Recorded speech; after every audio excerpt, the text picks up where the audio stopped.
endorsements, which you obviously do deal with. That word. That word. But like, if you look, what do you look for when you're signing a new artist or considering a new artist, and how has it changed in the last 10 years or so? With like with social media must be a big part of it now. In terms of reach, it's not just about what gigs you're playing anymore, or how many records you sell, which I think it used to be more about that kind of stuff, right? Yeah, that's exactly it. That 10, 15 years ago, maybe 20 years ago, you would want to look at it's about the reach or the connections that particular artist has. So when there was no social media, then actually how would you gauge it? It would be album sales, it would be recordings, it would be concerts, it would be venues, it would be touring, it would be that stuff. Nowadays, that stuff's still vitally important. That's the main aim. But actually, that word reach, that connection thing, as I said way back there, where everybody's got a connection with somebody, from us. And you know the guy from Zildjian, or you know the guy from Tom. It's the same with drummers, actually. And the most important thing if you're an artist endorsing a brand, because it's that way around, right? Yeah. You're effectively taking a part-time role in the marketing company, in the marketing team of the company that you're endorsing.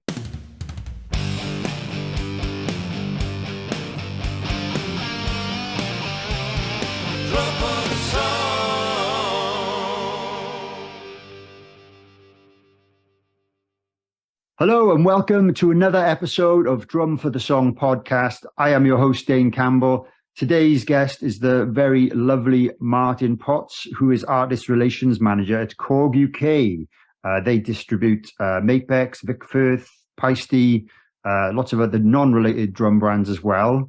But Martin is in charge of the drum department, I believe. Is that correct? Correct me if I'm wrong. How are you doing today, Martin? Just for the art, I'm very good, thank you. Yeah, I'm artist relations and marketing. I'm not in charge of the drum department. Sorry, but no, I look after the artist relations. It's okay. Artist relations and marketing for the 3 percussion brands that we distribute. So Mapex, Paiste, Vic Firth. But I work for KORG UK. So KORG is the distributor for those brands, but KORG is obviously KORG. It exists as a very well-known synth high-tech brand. KORG also own Vox.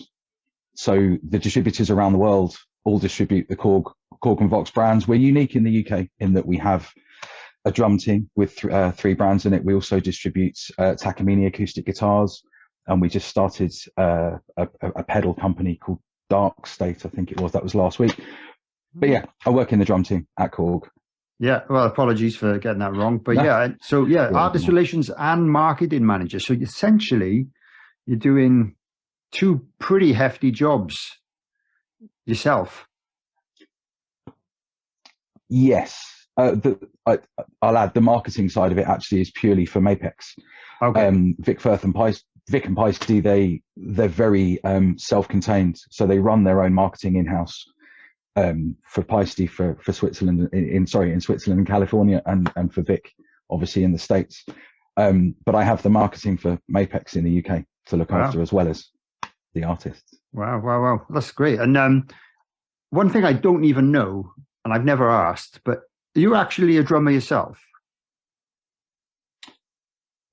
I started playing drums when I was at school. Yeah, so I have arthritis. So since I was 18, I was diagnosed with arthritis. Oh no! And it got progressively worse, specifically in my hands and my fingers. So as my career changed and I kind of got a little older, I say older, mid-20s, but my focus shifted. I was playing in a covers band. We were having fun. The band split up. I changed roles and moved my location at that point. And I kind of thought I'd probably start again at some point, but then the arthritis causes issues and the job, and then, adulting comes along. So no, I haven't played for a while, but I did for quite a while. So sorry to hear that. I think that's a lot of drummers' biggest nightmare is something physically stopping you from playing. I've got a history of arthritis in my family, and I've always had the odd little niggle with joints and my fingers and my wrist and my knees, but I think I'm doing okay at the moment. But I am wondering, is that day going to come where it gets to the point where I can no longer play, and it's really scary. So I'm really sorry you had to go through that so early in life as well. Yeah, it's been most of my life, but I could still play. I can still hold a stick and stuff. It's not like I couldn't do it. I think a bigger part, or at least half of the part of it, was just literally it. When you work with it all day, 5 days a week, it's almost like the last thing you want to do when you get home is set up a drum kit. I still get a harkening for, it would be great to do a covers band again. And then there's always an excuse, like finding time, family, children, it's always, there's always an excuse, but I miss it. I do miss it. Yeah. Well, yeah, like you say, it's maybe never too late to kind of pick something up, maybe something that's a little less wearing on, I don't know, something softer, maybe. It might be easier on the joints. It'd be nice to just, we have a kit in the office, not in the office, but we have a kit called set up in the demo room. So if I'm in the office, I can just go in there and hit that. And I've done that more than once, to be fair. I'm glad. And every now and again, I hear a Queen song. I think we used to cover that. I miss it. So, but I've been surrounded by drums and drummers for the last, it's actually 30 years this year since I started in the drum industry, or since I left school. I've done this since I left school in one form or another. So, wow. I've been, I've seen a few. That's incredible. So let's talk about how your career progressed from there to now. Then in the music industry, the drum industry, because like I think we spoke about it before. I used to work in the retail side of it, in a musical instrument retail shop, but that's the only kind of thing I've done. But I've dealt with like some of the salesmen and a lot of people in the offices on the phone and ordering and pricing and all this kind of stuff. So how did you get into it? All the good stuff, yeah. Yeah. What did you do, and how did you get to where you are now? Well, okay. So I was at school. I was playing drums at school. I always wanted to play piano, actually. And my dad, actually, when my dad was younger, way back, he wanted to play drums, and his family could never afford that. And we used to go to a music shop. My grandparents lived near Milton Keynes. So whenever we went to my grandparents, we'd go to Milton Keynes shopping centre, to Chapels. And they bought a keyboard. We had an organ and stuff, and wanted to play that. But one day my dad we literally just went shopping one day, and he bought a drum kit and went, right, you're going to play that. So I started drum lessons, and I really quite enjoyed that. With the school, with the peripatetic stuff, actually I took it to grade 8. My drum teacher took me through to grade 8. Oh wow. We did. I was 15, I think, when I sat that, but that was what the school system taught. There wasn't anything else. That was what it was. And then A-level music, I had to learn something else. You can't just play a keyboard and drums. You have to have other study stuff. That led into orchestral. So my teacher at school also taught orchestral percussion. So I did 2 years of orchestral studies. And then I left school, and I was the youngest, or one of the youngest in my year. My birthday's end of August, so I was nearly a year behind age-wise everyone else, and I didn't want to go to college. I didn't know what I wanted to do, but I had Rhythm magazine, because that's all we had back then. This was 1992. So I thought, well, we'd been going to a couple of drum shops in London, so why don't I just wrote to every drum shop in London. I literally wrote to every one that existed at the time. I had 2 replies. One was Pro Perk, it was from Eddie at Pro Perk. I'm sure many of your listeners will know Eddie. And it was very nice. It just said, sorry, we have nothing available. And then I got a reply from a shop called Impact Percussion at the time. And they had a vacancy. So I was on a tube to South London, suddenly, this 18-year-old kid. And as it turned out, the guy running the shop had previously run the shop we used to shop at. So I kind of knew, and so that was it. I got a job in a drum shop as the shop boy, I suppose. And that's kind of where it started. That particular store, excuse me, it had a very large orchestral hire department as well. So it had a retail store upstairs, hire downstairs. And because I'd done a small amount of orchestral stuff, that was a little inroad to, well, if you're not up here, putting stock in away or whatever, you can do that. So I spent near enough 5 years working there. And they also had a small sister company called American Percussion, which back then was Danmar, Grover. It distributed some other lines. So I kind of, if I would pack orders in their little warehouse bit. And so I kind of learned an awful lot in those 4.5 years. And then one day you mentioned you'd spoken to the reps in the shop. So that you used to get the reps come in. Yeah. And one day one of the reps for a company called Arbiter came in and said, hey, we need someone to work in the office. Are you up for it?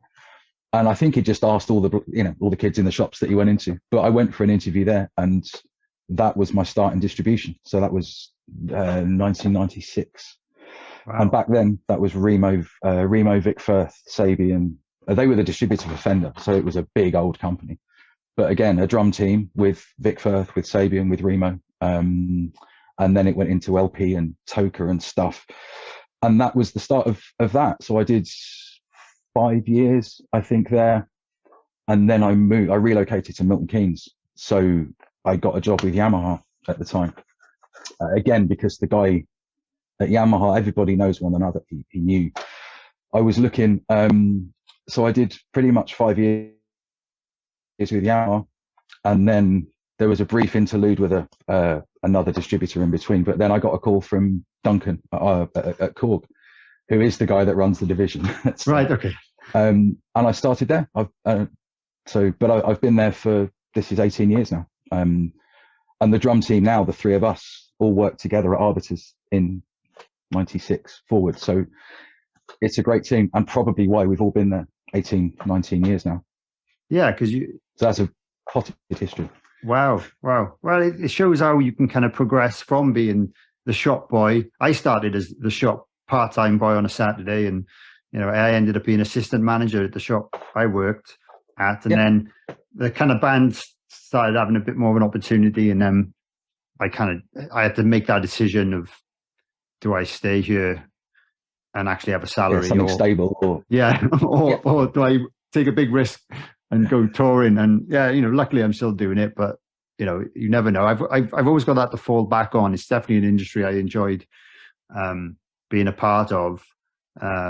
Being a drum nerd, I'm not even as nerdy as some of the people out there, I'm sure, but I was into it. I was the guy. We had a very small drum department. We didn't really sell kits. We just sold some cheap end electronic kits, but I just used to enjoy organizing the drum heads and things like that, and sticks, and making sure we had enough stock. Yeah. But they needed someone like that in the store that was primarily a guitar store at the time. So yeah, it's interesting how you can progress. And I've never done the office side of things. However, the one thing, my boss there, he realized that I was quite accurate at the accounting side of things and the figures and the numbers. Right. I don't know why, because I was never particularly good at maths in school. I was okay, but he always said I had good attention to detail. And I think so. They always used to give me all that stuff, which I didn't really enjoy doing, but sometimes it was just kind of nice to get on a computer screen and just book products in, and I didn't mind doing that. Sometimes I get to sit down doing that rather than talk to loads of customers, and a lot of customers, time wasters and stuff in the retail side of it. Sometimes tourists that just but that's kind of what made the I don't know that it's quite the same now. I mean, but that's what made the buzz of the shop is, and there are stores now that, of course, you could go in and have a cup of tea and just hang out for an hour. And that was kind of certainly with Impact, because there was the retail store, but then there was the hire team, and the mix of customers from the high-end orchestral players in excuse me, like the West End guys, through to the kit players, through to the students. It was a real different type of customer, every single one that came in. And there was Terminal Rehearsal Studios was just around, it was literally behind the shop. Wow. So there was a drum shop literally 2 seconds from the studio. So anybody that used the studio that needed drum stuff would have to come into the shop.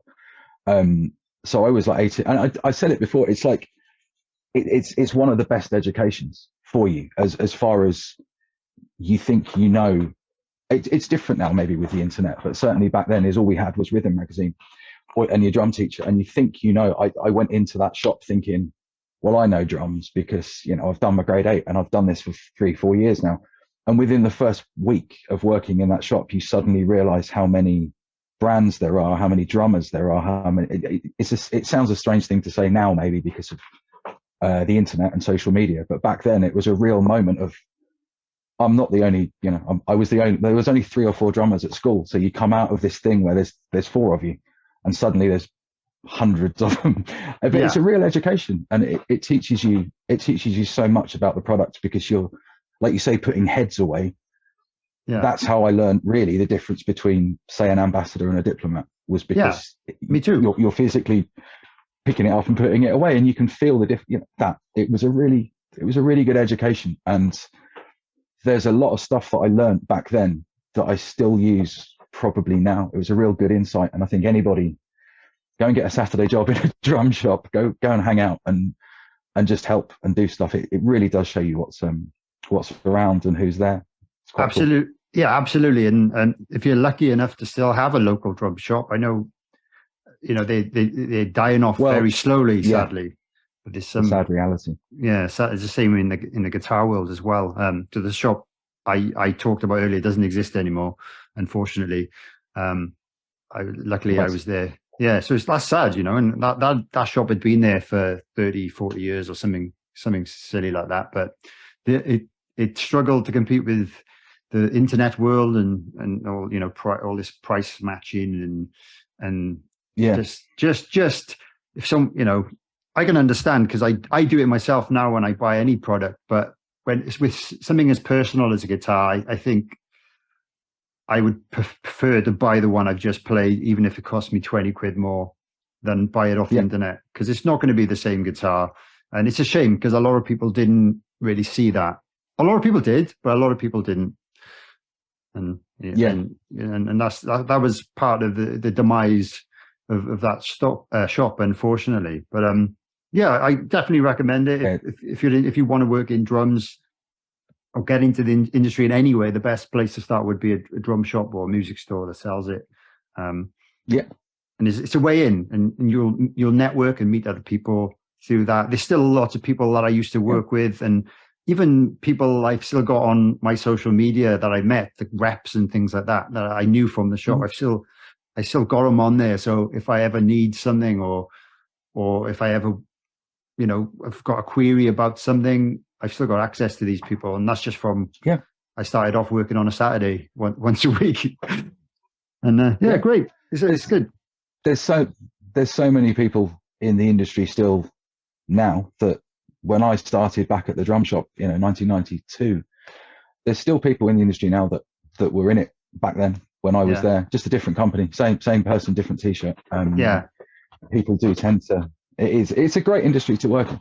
There are so many people that we bump into at trade shows or whatever, that, you know, there's a mutual respect, but a friendship that's, you know, 10, 20 years plus. Yeah. And they worked at a different brand when you worked there.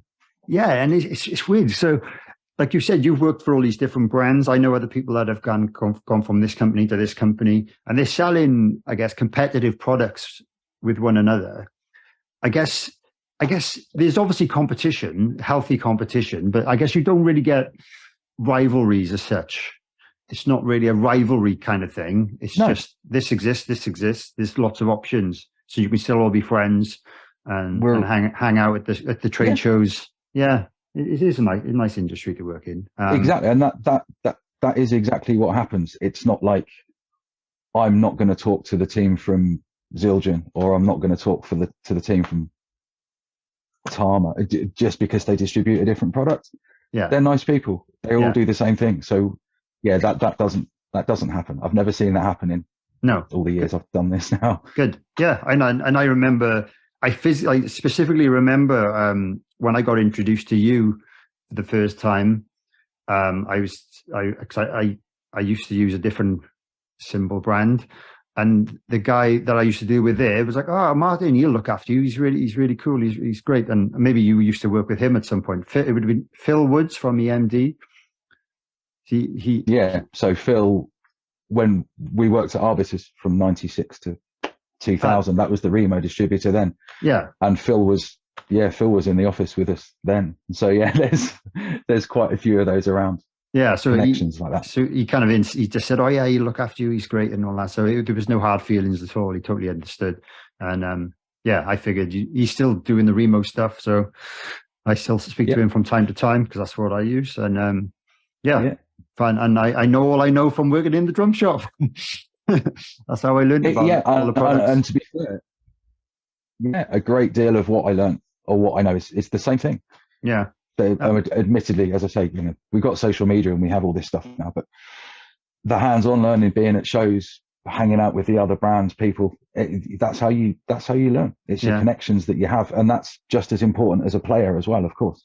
Yeah, absolutely. And being a player, having these connections is a great when it comes to other drummers in bands and I guess techs and stuff. But knowing the people in the industry will help you out, and you'll get introduced to new things that way. And I guess essentially for drummers in any band, no matter what level, you're influenced by other people, what they play, what they recommend, what your favorite drummers play and all that. And it all comes down to this big industry that some people maybe don't really think of or take for granted too much. But let's talk about some of your musical preferences then, because we haven't really mentioned that. Like, have you got any favorite styles of music or favorite drummers ever? Not not just ones you work with, but like some, you know what I mean.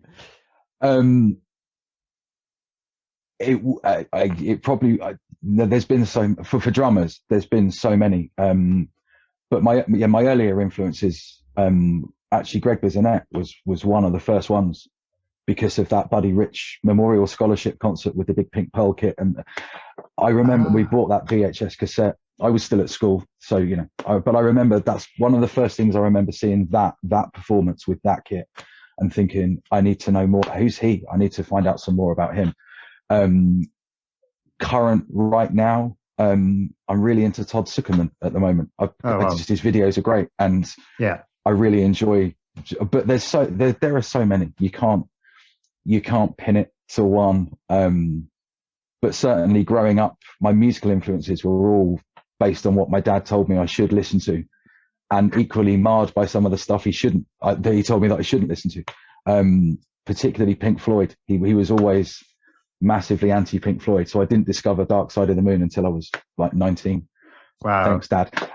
But he brought me up. I was listening to things like Rush and Journey, and there was such a different spread of music in the house. The Beatles and Neil Sedaka and the Small Faces. Just Elvis was a massive.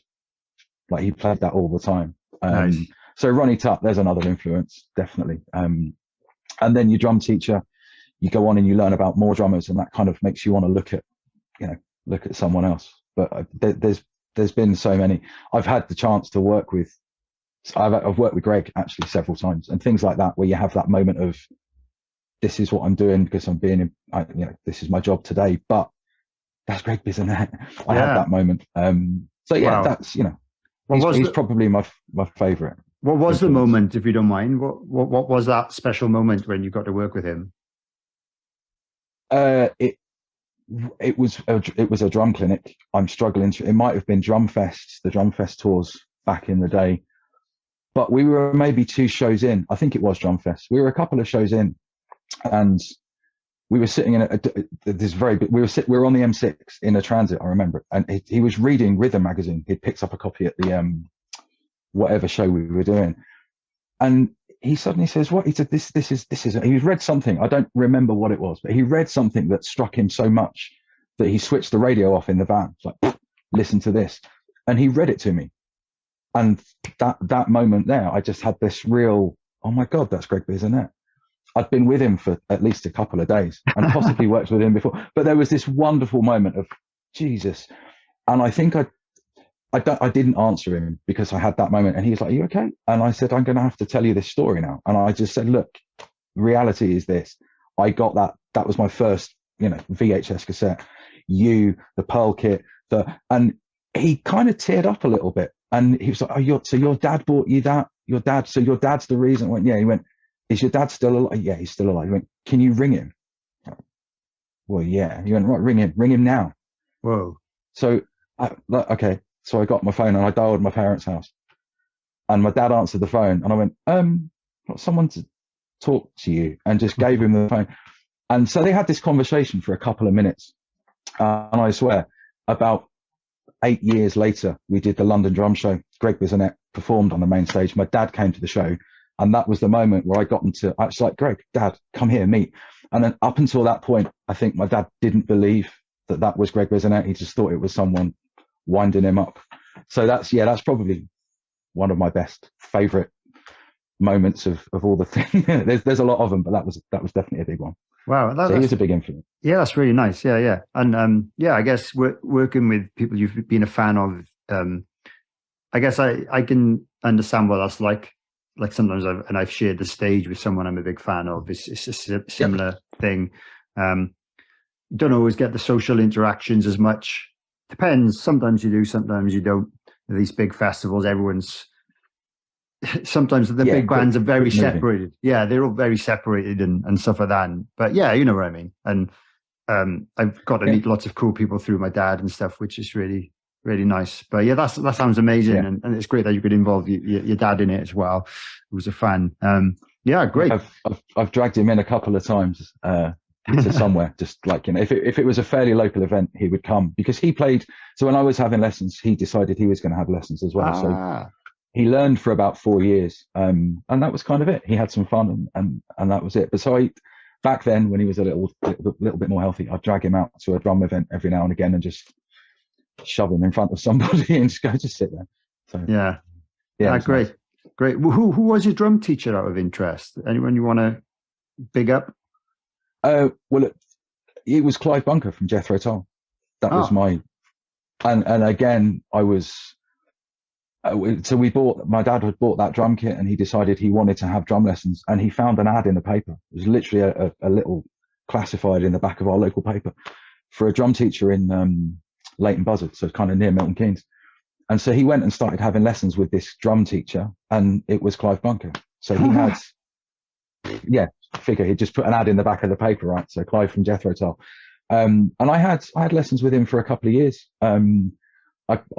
I'm guilty of probably not appreciating just how much of an influence that guy was back in his career, until after I'd finished having lessons with him. I knew what he'd done. I was an 18-year-old, and I was listening to Journey and Rush and stuff. I didn't want to listen to Jethro Tull. So I had lessons with Clive for 2 years. And of course he's been with Paiste since 19. So that was my first experience of Paiste, actually, was that, walking into his studio and seeing it was a set of signatures, and thinking, why don't my cymbals sound like that? So he was my teacher for a couple of years. Wow. What was your first drum kit then, and cymbal? What was the first stuff that you bought, or what you were given? I probably most drummers. I had sorry to my current team. I had a second-hand Premier APK kit. It was brown. And we had that for a couple of years. Then he bought the Pearl kit. He bought an export kit from the shop in Milton Keynes. So that was a black, of course it was a black 5-piece. And then my first personal kit, I was probably 16, and they bought a Pearl export. They bought a smoky chrome Pearl export kit with Paiste. I think they were 100 series. They were just the cheaper. But that was it. My first proper new kit had Paistes on it. Amazing. So it was a bit of a full circle moment.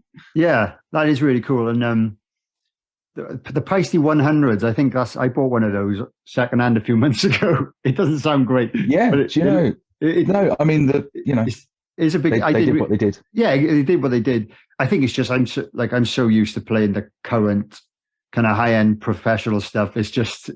It stands out a bit too much as being. It's a different tone. Yeah, it's got character. It's just it doesn't work for what I do. But yeah, it was some guy was selling it on some Facebook group, and I was like, that seems awfully. Well, it was a nice shiny cymbal. It had Paiste on it, and he said it was from the 80s or something. And I was like, that'd be about right. Yeah. I'll go for that. 45 quid or something posted. Why not? I might be able to use it. But, yeah, exactly. It's another sound on the kit. That's what it's about, actually. Exactly. And you can never finish experimenting, especially with the cymbals. The endless options available these days, especially people have, all these stackers and all that, these things that are like I've been experimenting with. I bought off you recently. They're really fun and it's really cool to find new things to do with them. And, people can experiment with making their own stackers with splashes and crashes or broken cymbals. And, it's plenty of people do. Yeah. And that's what's so great about the drums, really. There's no right or wrong. There's no in tune or out of tune. There's no this. You have to set your kit up this way, and that's why a lot of us drummers love playing the drums, because you can. My setup's pretty boring, I guess, compared to some people, but it's what I've eventually found that works for me. Yeah, from years of playing, and it's a combination of practicality with what I'm actually going to use. Sometimes I think about, shall I add one more tom? And then I'm like, nah. And then the reality is, you've got to tour with it. Yeah, and it's only so much. And that's storage and time setting it up, packing it away every night. And I guess, and I think I came from the era where, Dave Grohl, he just had 2 toms.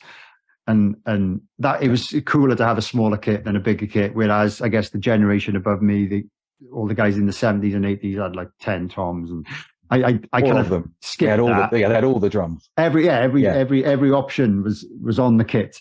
And even though going to see my dad's band, where like Mickey D, you used to have 3 racks and 2 floors, and I thought that was a lot, and that's nothing really compared to some of those bands. And drummers from that era. Like I'd love to play. Just open the catalogue and all of them. It's great. If you've got and it's the cost as well. These high end drums these days, they, especially the ones I play, they're not cheap. So, like I was debating about getting another rack tom, and I'm like, I think they said it was like £400 or something. I'm like, do I need a rack tom that much? I don't know. Am I going to hit it that much? Yeah. And you need a riser big enough to put it on, and you need a tech to help you set it up. Yeah. When I'm lucky enough to have a tech, so I don't always get one. I'm at that stage in my career where sometimes I do, sometimes I don't. And he's normally he's my friend from school. It's great that we made friends when we were 12, maybe. And now he's working in the kind of tech backline industry and the staging crew industry, but he works for us. So we give him some work, and he's like one of my best mates, but he also does the guitar side of things. So he does guitar and my drums. Yeah. He's not a drummer, but he knows how to pack them away and set them up for me. When it comes to like changing heads and tuning, I kind of do that, but it's because I like doing that, and I'm a bit OCD. So you still should, I think. Yeah, I think. Even with a tech will do it for you. I think it's important to stay in touch with that side of your kit, because it's your sound, right? So I want it to sound the way I want it to sound, and maybe someday someone might go, oh well, you could do this, and I'm like, oh, that sounds nice, but until that happens, I like the way my drums sound, and you're comfortable. Yeah. And it's just the feel of them as well. If you tune something up higher, it feels different. So, and I'm used to the way it is. And anyone listen to this, you know what I'm talking about. Find what you like. Yeah. Don't be afraid to experiment, but don't just do things that other people do because they think it's better or they say it's better. Just find something that works for you. I think that's good advice. And try them before the gig. Don't suddenly in the middle, just before the gig, think, oh, I might just tweak that, and then suddenly don't do that. Try not to do that, because sound engineers don't like that. They don't like things changing mid set. It's not great. Sometimes you have to when emergencies happen, and but don't just tune things in between songs unless they've gone out of tune. Like some of the vintage drums, they don't stay in tune that well these days compared to the modern ones, which have all got the fancy tune safe features and stuff like that. It's good, but let's talk a little bit about because I don't know a hell of a lot about Mapex. Vic Firth I know quite a lot about because I used to sell them, and obviously I use Paiste myself. So what are the latest products for those brands that you think people need to know about, or anything particular that that is unique about them? Okay, well, certainly with Mapex, we've just launched it. The more recent launches have actually been into the lower middle end. So we've just relaunched the Mars series, which prior to this point was a 100% birch shell. It still is 100% birch shell, but we've introduced 100% maple option into that. So Mars birch and Mars maple. Wow. They were launched on the 24th, like literally just about a month ago now. So that's a core, certainly a Christmas product for us because it's in the right price point. It's sitting beneath the armory. It's a very well focused kit for the price point that it's at. On the upper end, the two Saturn kits are the two high end kits that we launched those a couple of years or 18 months ago now. But the Saturn and the Saturn Evolution. So the Saturn kit's been a mainstay kit for Mapex for a long time. It goes right back to the start, pretty much, of the company. Yeah. It's remained in the same shell construction for quite a long time. The maple walnut shell's been there a long time. So they've upgraded that, or we recently upgraded that. So there's the regular current new Saturn kit, which is kind of as the Saturn was, but then there's the evolution of it. So the Saturn Evolution kit, they've taken some features from the Design Lab range, pulled that into Saturn. Things like chamber specific shell construction. So the smaller toms are thinner, the shell depths graduate with the kit. So, it's a kind of a more modern take on that kit. So with Mapex, certainly, yeah, that's it. More recently as well, the Venus kit launched, which is the beginner kit, which was an all-in-one, everything in the box, got the hardware, stick, stool, couple of cymbals. Nice. So it's kind of the main push for us. With Paiste, the launch this year was actually they introduced a load more flat rides back into the range, and that's pretty much what they did this year. Obviously, the last couple of years have hampered all kinds of stuff from R&D to production. So to get the flat rides out and done was a big deal. Of course, with Paiste, they still have their synonymous ranges like the 2002s and the signatures, the 602s, the modern essentials, the masters stuff. So there's a lot to find in Paiste for sure. There's a lot to play with, but certainly the more common at the moment with the artists, the 602 modern essentials have been right up there with the most popular, and so of the masters range, the Turkish bronze, the darker, thinner kind of sounds. So yeah, but 2002 of course is still there doing its thing. Still work with a lot of guys. And then with Vic, their product launches were right back at the start of the year and actually into September of the year before. But they relaunched the Root range, so they have the new Root X sticks, the Nate Smith signature stick. The bigger push one was the Mike Johnston NE1 stick. So he launched his own kind of general stick. That's been a huge seller for us. And of course, the regular 5A, 7A, 2B all day long. We shift some fairly big numbers of those sticks. It's quite funny to see, like you say about numbers. Like I can look at a sales report and I can see we sold, that many pairs of 5As. That's a number on a spreadsheet. But I was in the warehouse yesterday and we just had another Vic delivery in. So there was another, I think it was 10 pallets of stock.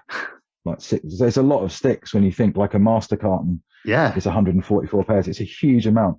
But when you see the stock sitting on the shelf and then you see that disappearing, there's one bay with just 5As in it, for example. It's a physical indicator of like where do all those sticks go? It's a huge quantity, and that's just one model. So with Vic, just in the UK as well, right? Yeah. And that's just the UK. Yeah, really? That's imagine how imagine like how many they go through in the States and stuff. Is with the population there. Incredible. I wouldn't want to guess how many pairs a month they make. Actually, I wonder how many pairs they make a month. Wow. So yeah, that's a little précis of what's that. Certainly from the marketing point of view with Mapex, the focus is on the new Mars stuff and the Saturn stuff and the Venus stuff. So yeah, that sounds good. A lot of marketing to put in. So the Mars kits you mentioned, obviously we're talking UK prices. What's like an RRP on something like that? An all birch or an all maple kit? 629 or 699 depending on the spec. So that's obviously that's full recommended retail including VAT. So we would need to speak to a dealer. But that's 100% birch shell or 100% maple shell. It brings in some of the tricker features. So the suspension systems, the new Soniclear suspension system, it has the Soniclear bearing edge on it. So it has the rounded edge. Wow. It's got some of the things that you might, like insulated bass drum claws, things like that, matching wood snare drum, and a range of different shell sizes. So it's a big focus for us right now. I bet. And I forgot the retail. That's brilliant. No, that's fine. That's one thing I've always known about Mapex. I have played the odd kit at like festivals sometimes when there's a higher kit, and I've always felt seems great. I think a Saturn I played earlier this year, that was really good. Yeah. But like I know the price point has always been one of the, compared to some of the other kind of premium brands, even though I consider Mapex to be a premium brand, what you get for your money is amazing. Like I'd probably pay quadruple that for like what I play a German Sonar kit, probably more than that. Yeah. And so that's amazing for what you can get. Wow. It would certainly with the German Sonar stuff. The company that owned Mapex actually owns Sonar as well. It's the same parent company. So there is a line of Sonar stuff that gets made in the same factory. So the AQ, the AQ1 and the AQ2, then that kind of stuff, essentially, is the same factory as the Mapex. Same factory. Not same components, but same factory, and owned by the same company. Oh, interesting. So it's a company called KHS Musical Instruments in Taiwan. Is the head office is in Taipei. So they have Mapex, they have Hercules stands, they have Walden guitars, Jupiter brass. As a flute line, as a company, they're quite a big, well-established musical instrument company. Just Mapex is one of the brands that they own. Wow. 7th floor on the building it's all Mapex. So wow. Have you been there yourself? I have, yes. I'm lucky. I've not been to the factories in China, but I've been to the head office in Taiwan. It's a unique experience. They're such lovely people. I mean, the whole of Taiwan was, what we saw of it was incredible, but they're such a nice team to work with. And we work quite closely with the senior team at the company in Taiwan. We have regular meetings with the sales team or the marketing guy. And then there's an R&D team meeting that we have every 3 or 4 months, maybe, where they'll get, it's the team. So us, the UK team, the German team, the Americans, the Chinese, the Taiwanese, and it's just one big Zoom call, and they will either be presenting. So they work, I guess a lot of companies do the same, but they work to a 3-year plan for Mapex. So we have a calendar of, we know what they're working on for launch next year and 24 and 25. And we're lucky, and we there is an element of the R&D process that we're involved with, as the same with the German team, and the Americans, and it's quite a nice pot of people to get together. That sounds fun. Yeah. But it's a great trip. It's always a whirlwind trip. You're there for 4, maybe 5 days, and one of those days is travel, and the rest of it is like starts at 9, finishes at 6. Full on. But it's good. It's really good to be able to do and to see what goes on behind the brand. They've got some incredible parts of that country. We didn't go out of Taipei. The schedule was quite tight. We did some touristy things. We went to the 101 Tower and we went to a really nice shopping centre, and they took, that was beautiful. But actually, there's some incredible beaches and stuff, and some really different. There's mountainous areas. There's obviously wooded areas. It's a beautiful country. What I've seen of it. Oh, well, yeah, I'd like to see more of it. Yeah, well, hopefully you'll continue to go and see a little bit different every time, a little bit more of the country. Yeah, I'll add it to the list. Yeah, we could put a stop to that at the moment. Yeah, totally. Yeah, I think. Yeah, I think you should. A lot of that part of the world is kind of, well, if it's not off limits, it's just a lot more strict with the regulations and stuff like that. And that's what I've noticed going to places, just coming back from where I've been. There's a lot more mask wearing going on. I think they've only really just kind of eased off on that, whereas we've eased off on it loads. Well, it was over a year ago that I think in England people stopped wearing them. Wales was a little bit later. But anyway, I don't want to talk about that. No. The C word. Let's not talk about that. Yeah, no, exactly. But no. But yeah. And so when you're in the office or at home, I know you work from home sometimes. What does an average day of work consist of? Because I know you can be very, very busy, and yeah, it can be what would be an average day, or do you not get average days because they're all so different? No, I mean, no, not really. There's not really an average day. There's a lot of stuff to cover with quite a small team, I think. So we're all kind of kept fairly hectic. I'm going to have contact through primarily email. It's a lot of email. I get an awful lot of email with the marketing side of things. So at some point in my day, I have to schedule in the social media stuff. I have the Mapex Facebook, Instagram and Twitter page to look after. So the Facebook page is 118,000 followers now. Wow. So it's quite an active page. And actually, it sounds weird, but the kind of not the stress of keeping up with that, but the requirement to, like, you see that responsive badge disappear because you didn't answer a message in 15 minutes. And you kind of think, oh, I guess I have to do this. But so at some point in a general day, I'm going to have to set aside probably an hour each day to go through the social messages, be it the Instagram inbox or the Facebook inbox, or even just acknowledging people tag us and share stuff, and just being able to acknowledge that. That takes up an hour of the day probably. There's going to be a lot of email back and forth. Sorry, people. No, you're right. Sorry to add to that. People like yourself that they just want to order things. So there's a lot of artist contact directly.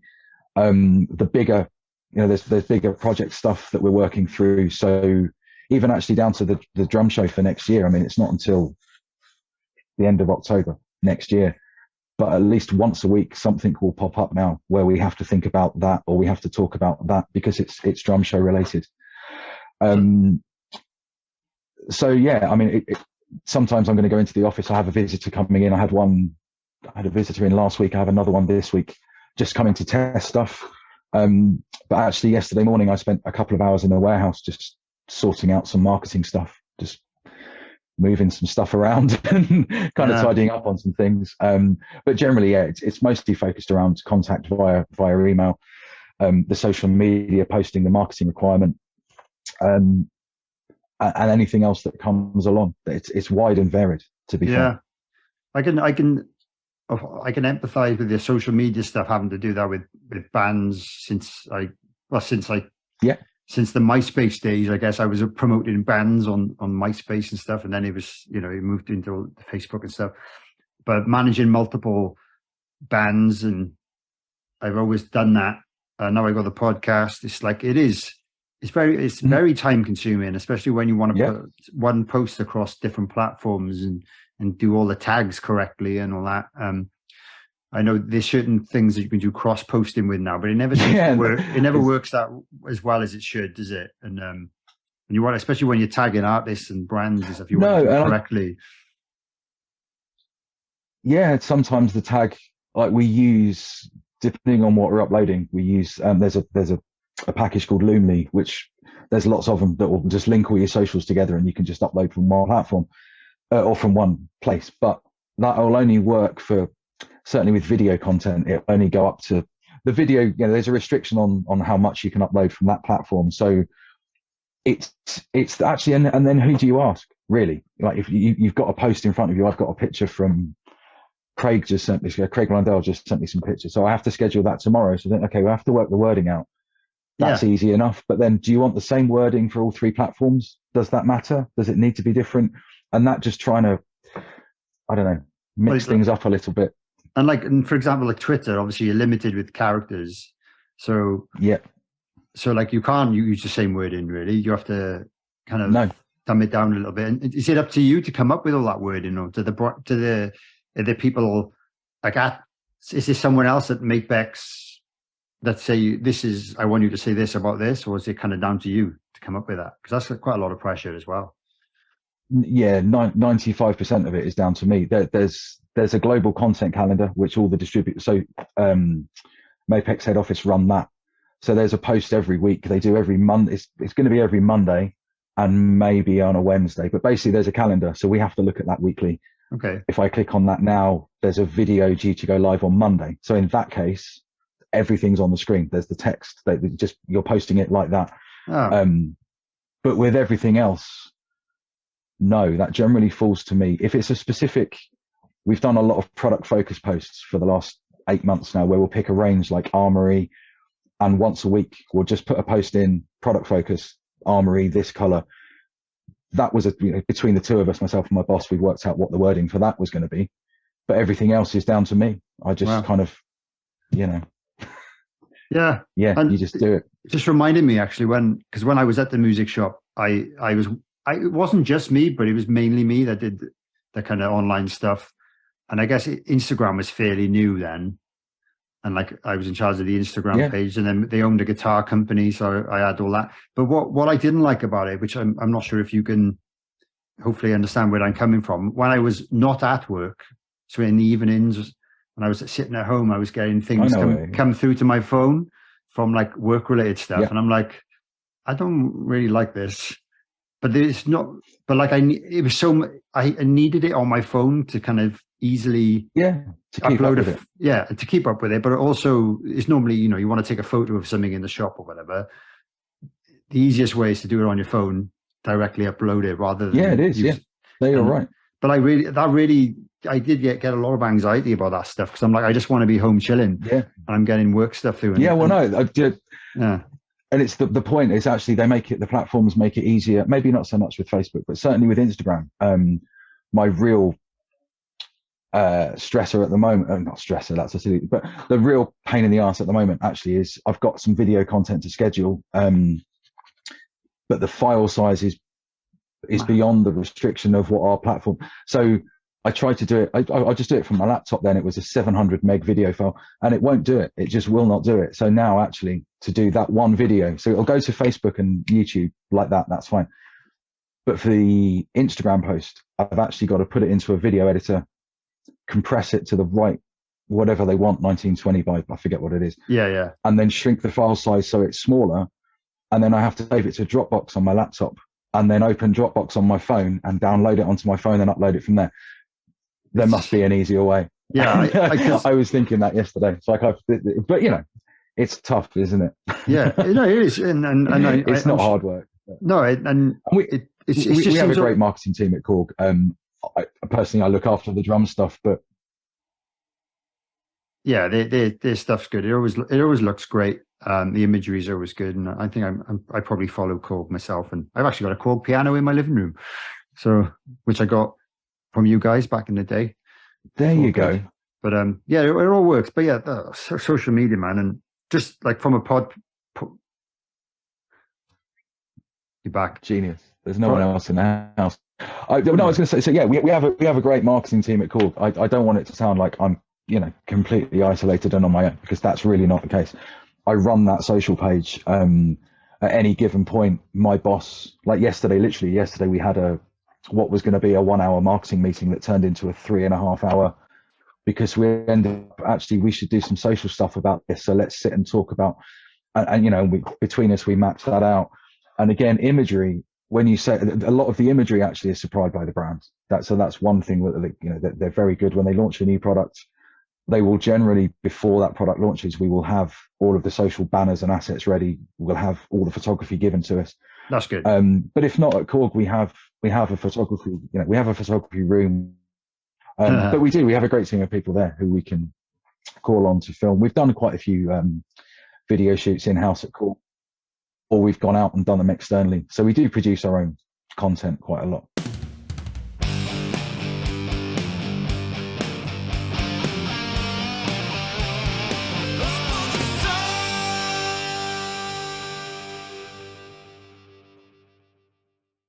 Apologies for interrupting this episode of Drum for the Song.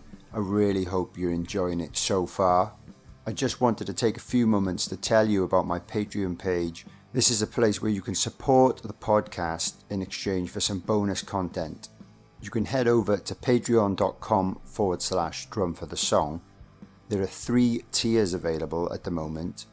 One is £3 a month, one is £5 a month, and the other one is £10 a month. Each tier grants you access to exclusive benefits, which include bonus episodes, early access to the main episodes, private Facebook group membership, merch discounts, discount on Motorhead beer as well as a monthly competition to win Motorhead beer, access to Skype chats with me, asking my guests questions, occasional free gifts like drumsticks, free tickets to Phil Campbell and the Bastard Sons shows, and your name in the episode description. If you regularly enjoy the podcast and think you would enjoy those benefits too, please consider signing up. If you didn't already know, I do everything for this podcast all by myself. So I do all the contacting, all the research, all the interviews, all the audio editing, all the video editing, all the artwork, all the uploading. I write all the descriptions, I build the website, everything is just me. So essentially the money from the subscriptions helps me keep a bit of time free during my weeks so I can continue making the podcast for you guys. So again, that's patreon.com/drum for the song. Check it out and enjoy the rest of the episode. Drum for the Song podcast. The other thing, you briefly mentioned it earlier, the UK drum show. It's obviously something a lot of us drummers will try and attend every year to see the new gear, to watch some performances. I don't think people realize how much goes on involved in organizing such an event. So like how would you even do that, especially across 3 different brands? Yes. Yeah, that actually primarily that will come down to 2 of us, my boss or the divisional manager and myself.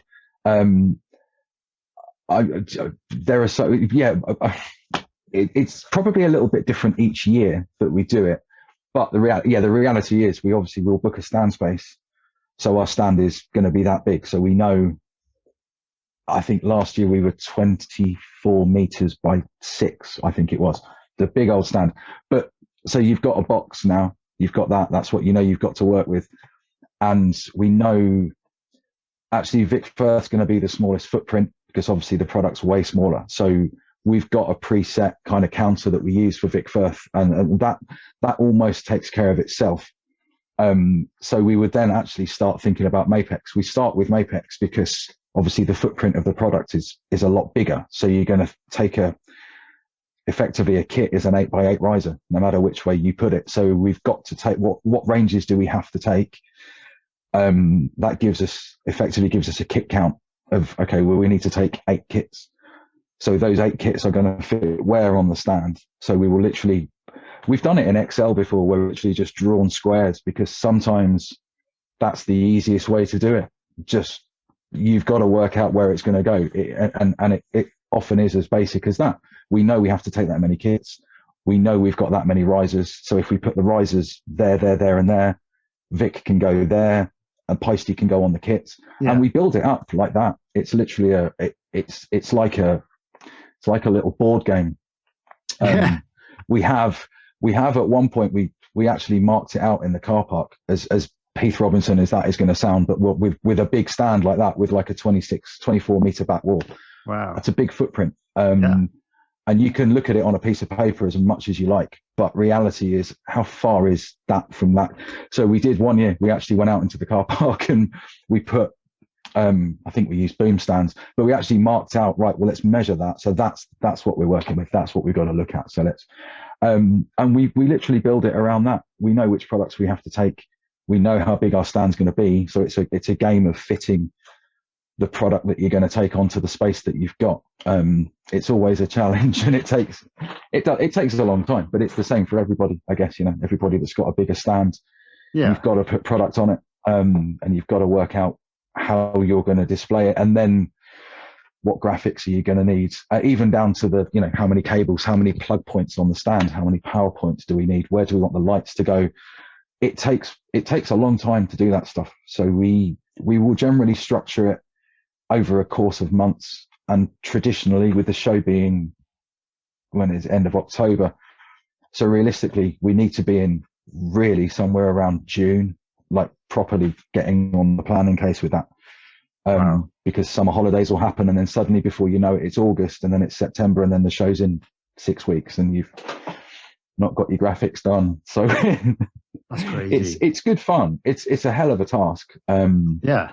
to do, but it's really rewarding at the end when you spent kind of the best part of 4 months working with the design team at KORG, thinking, okay, well, we need a Paiste graphic. What do you want to put on the graphic? Now we have to source the imagery, and we do that, and then he'll lay it out, and then you see it on a screen, and then 6 weeks later you're unboxing it at the show and putting it together, thinking, well, that was worth the while. So it's fun. There's so much stuff to take into account that I guess, unless you've done it, you're not going to think of, like staffing and hotels and cars, transport, all the shipping of the gear, the logistics of that, the picking of the orders in the warehouse, the artist coming in, there's a lot to do there.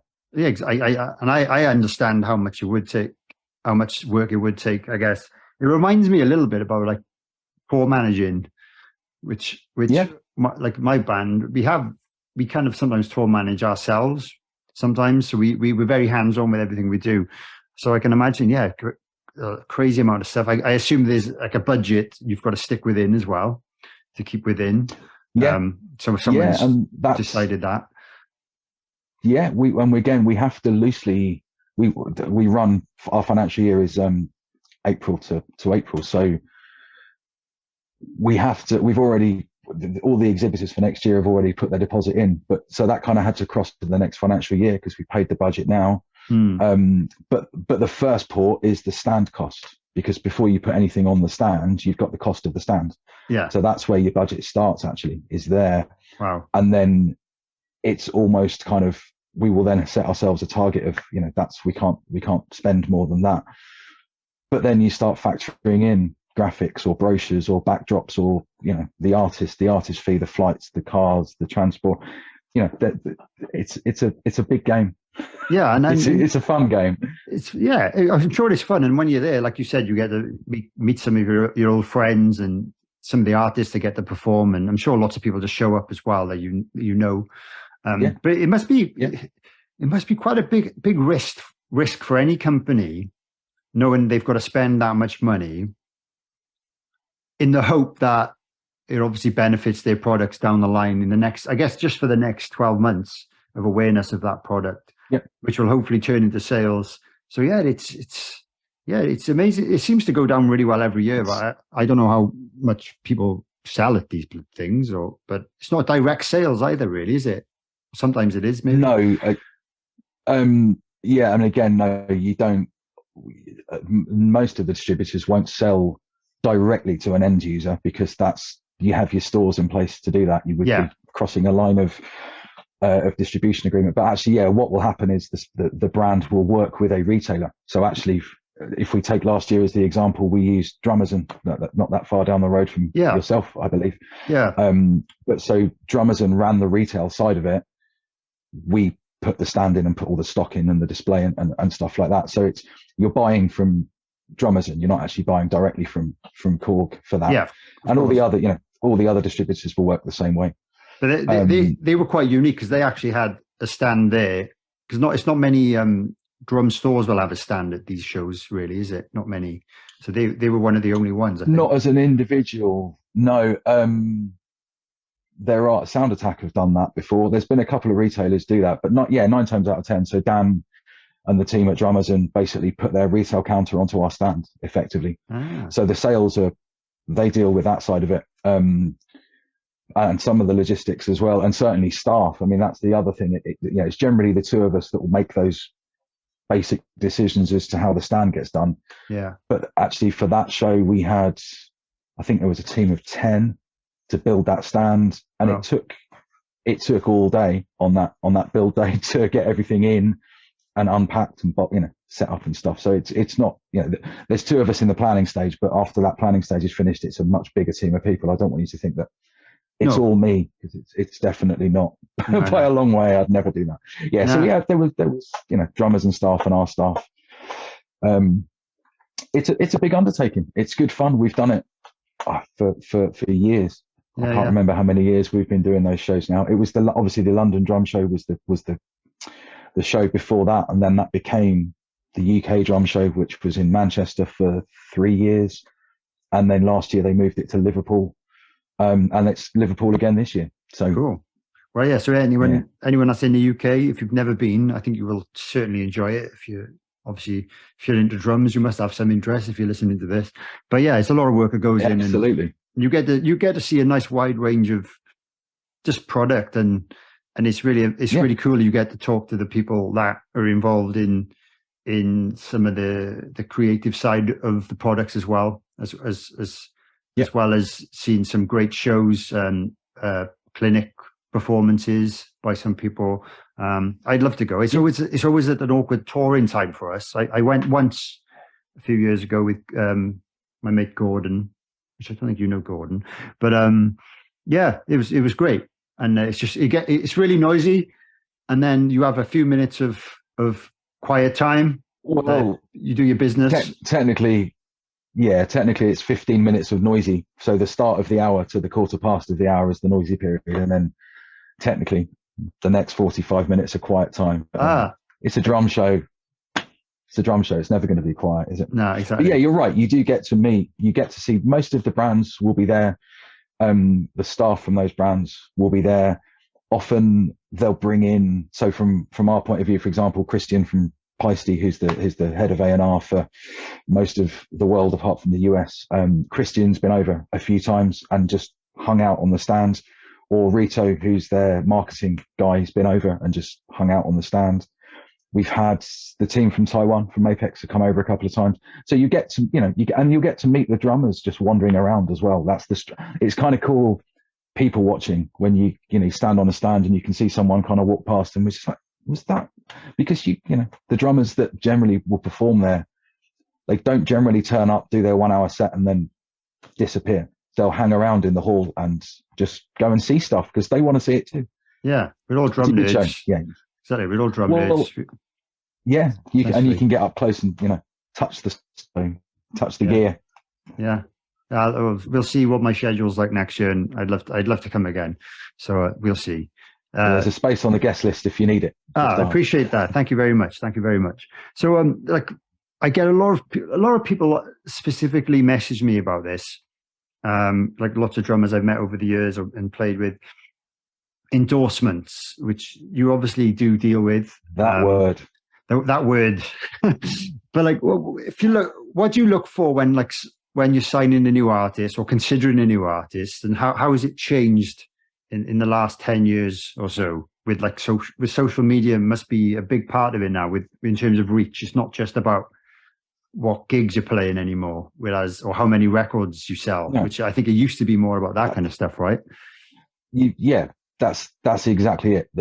10, 15 years ago, maybe 20 years ago, you would want to look at it's about the reach or the connections that particular artist has. So when there was no social media, then actually how would you gauge it? It would be album sales, it would be recordings, it would be concerts, it would be venues, it would be touring, it would be that stuff. Nowadays that stuff's still vitally important.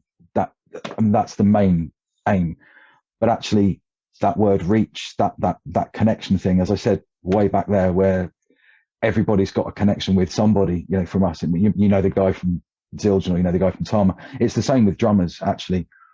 And the most important thing if you're an artist endorsing a brand, because it's that way round, right? Yeah. You're effectively taking a part-time role in the marketing company, in the marketing team of the company that you're endorsing. Like there's actually not that much onus on a brand as far as an endorsee goes. There's not that much onus to have to do stuff for that artist. The onus is actually the other way around. And it's exactly that. I think it was Sarah Hagen from Zildjian that said that, or it was Chris from Aquarian. But that point is massively valid. You're effectively applying for a job, part-time role in that marketing team, because inevitably the endorsement, you want somebody endorsing your products for the right reasons, but their influence, their connections, ideally that's going to help sell some products.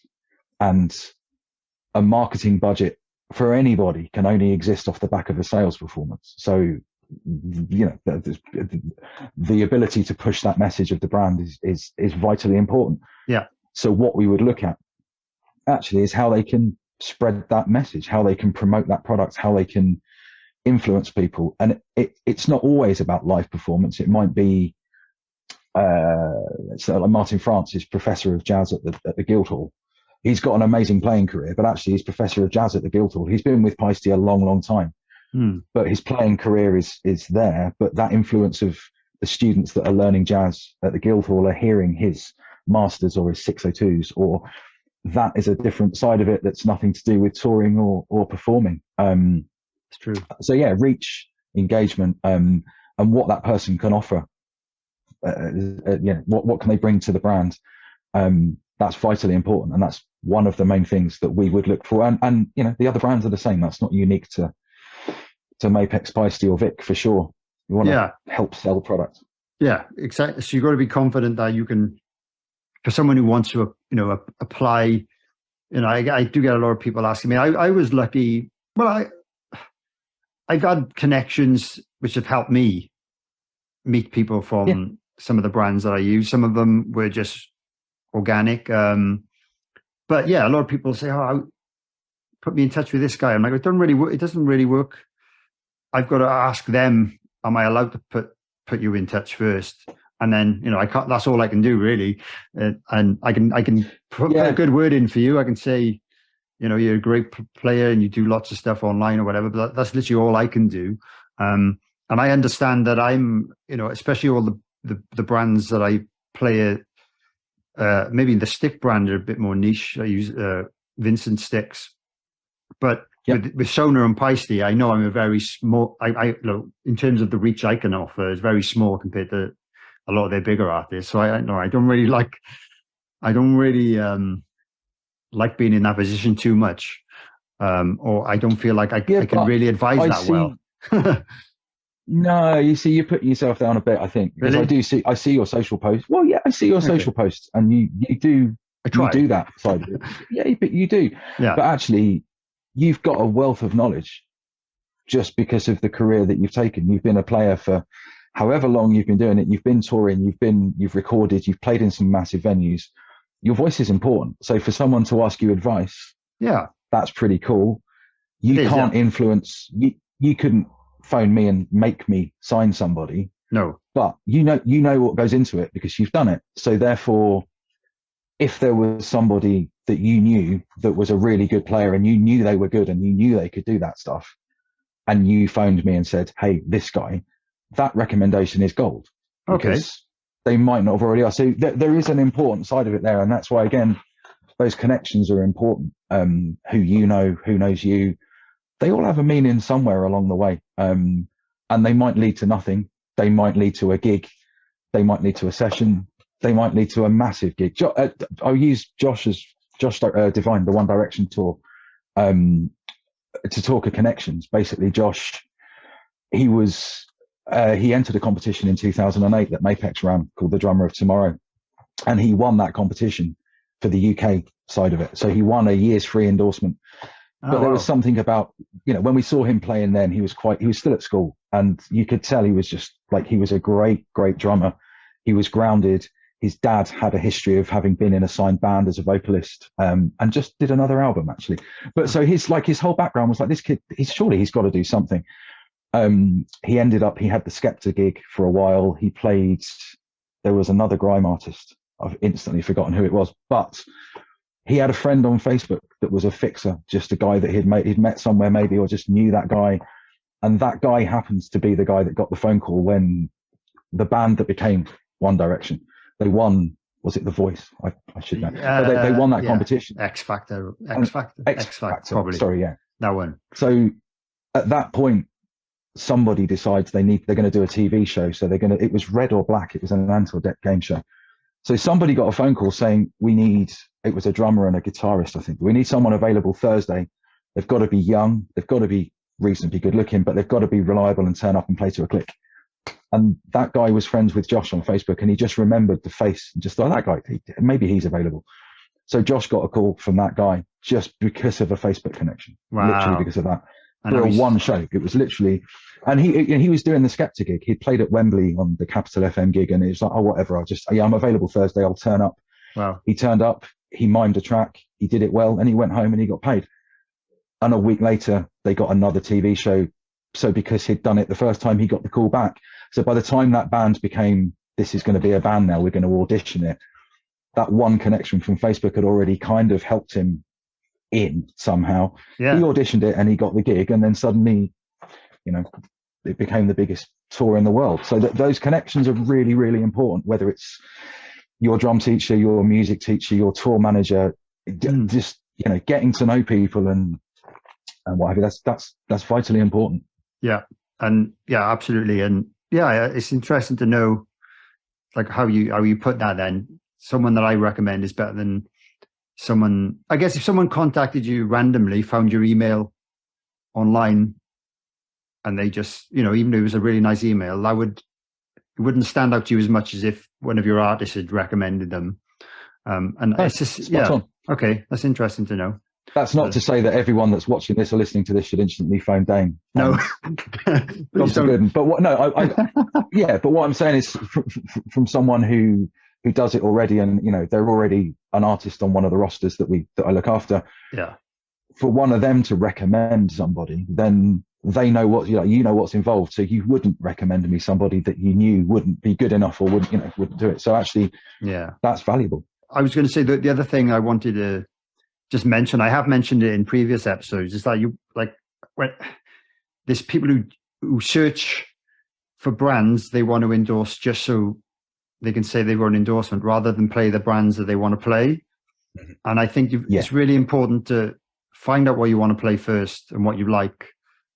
And even if you have to wait 10 years of your career to get involved with that company, it's better to say, when you eventually get to the stage in your career where you think you might be able to approach someone like Paiste, and say, well, I've been playing Paiste for 10 years. I use this, this, and this. It's better than, I currently use Zildjian, but I really like Paiste. Yeah. Can I get an endorsement, please? Because Zildjian wouldn't do me a deal. It's a massively valid point, and you are exactly right. I think the reason from a brand perspective, you want someone who, if you're giving an endorsement, is you're giving your personal trust to that product, and you're telling people like, this is the best product for me. This is my sound. This is what I want to play. You're talking about it. That's the reason why you do it. And that's what we want in someone who wants to endorse the brand. Exactly. And it happens more often than you probably think it does. Exactly what you just said. Like, oh, I've been playing this brand for years, but I kind of like yours. Can I? Or they said no. So and that's the wrong reason. You need to be looking for the right reason. And it's like 100% of the time it's that you're already playing the brand, whatever that brand may be.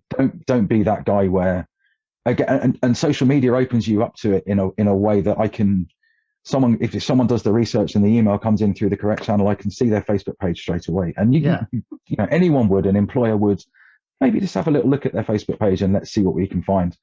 And they've sent me a really nice email that says they're a massive fan of this brand. And then you go to their Facebook profile and every picture of them is playing a different brand. Well, if it was one, then maybe it was a fly-in date and a backline, but don't be that guy. I think it's important to do your research. But the most important thing is because it's the brand that you want to play, be in it for the right reason. And equally, if the brand at that point says, at this point, we can't help you, you're not going to walk away and just burn your drum kit because the brand said no. You remain, that conviction should stay there. But it happens a lot. It does happen a lot. I had one last week where it literally just said, how do I get an endorsement? That's all it said was, hi, how do I get an endorsement? Thanks. And there's several ways I can look at that, can reply like the correct way to reply. There's several replies I had in my head where I just thought, but you've emailed the KORG info line. So what do you want? Is it KORG or is it Takamine? Is it maybe? So that guy had done no research at all. No, and you can tell from that he'd done no research, but the chances are he sent that to every info address he can possibly find. There has to be some conviction and you have to have a really hard, long assessment of your own personal career at that point with a view to, okay, I need to sell myself. I need to convince that brand that I will be good to endorse their brand. I can do this. And a lot of people don't. We get, and I know the other brands do too. You get a lot of that. Just, how do I get an endorsement? Or you'll go back to them with some information, and they come back and they've instantly just assumed you're going to give them a load of stuff for free. And the second they realize you're not, they just disappear. That's fine. You don't want that person. No, you don't. Exactly. You don't want that. And I don't get anything free, and I never really expect that. But some people assume that I get all my stuff for free. I'm like, no, I still pay for it. I'm willing to pay for it. I pay a little bit less than what you might in the local shop. But that's one of the benefits that I get from trying to promote the products myself. And that's the two-way thing. I said a little bit way back there about there's no actual onus on the brands to do anything for the artist, because the artist is endorsing the brand. But actually, that's not strictly true, because you're right in what happens with an endorsement. Really, the main reality is it's access to the product directly from the brand or the distributor at a reduced price. That's probably the reality of it 9 times out of 10. Yeah. And then it's the ability to, all right, you're going to help market our brand because you're going to push our products, but we can and will do the same for you. Every time I post a video from Adam Breeze or Charlie Kenny or Jack Wrench or Craig, they're always going to be tagged in it. And, for someone like Adam, for example, his career's doing this really, really nicely. Yeah. But our Facebook page will give, it's going to reach a different audience that maybe his doesn't. So when I said there was no onus on us as a brand, then that's not strictly true. But there's a lot of stuff we can do for help, and it will be, and the same with the other brands, with a discounted access to the products, social media coverage, marketing, but also things like tour support. You mentioned that there, with Paiste, if you're in Germany next week for a 3-week run or whatever, then with enough planning, there's backline in Germany, and as an artist, you have access. That's you have amazing. access to things like that. So, on that kind of level, then there are some good advantages. Yeah. It's not just about, right, you endorse our brand now, so please post some photos and we'll speak to you in a year. That's not what it's about. No. And it's been great. And like you specifically have been really helpful to me over the years. So I want to take this opportunity to thank you. You put up with a lot of thank you. emails, and we've had some nice phone calls, and it's great. And it's nice to have that connection. And you're not just a name in an email. We can talk about cats and stuff. Yeah, exactly. Yeah, exactly. No, the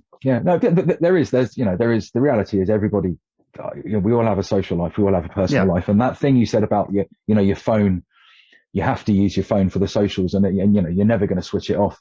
That's the reality of kind of the marketing in any role, I think, whether it's this industry or not, is that that side of it doesn't switch off. Like, even we were on holiday, I'm still slyly looking at my emails every now and again, and every time I'd look into my personal Facebook page, it's only one tab at the top right, and you can see the Mapex. And so, you do. There is sometimes that's frustrating.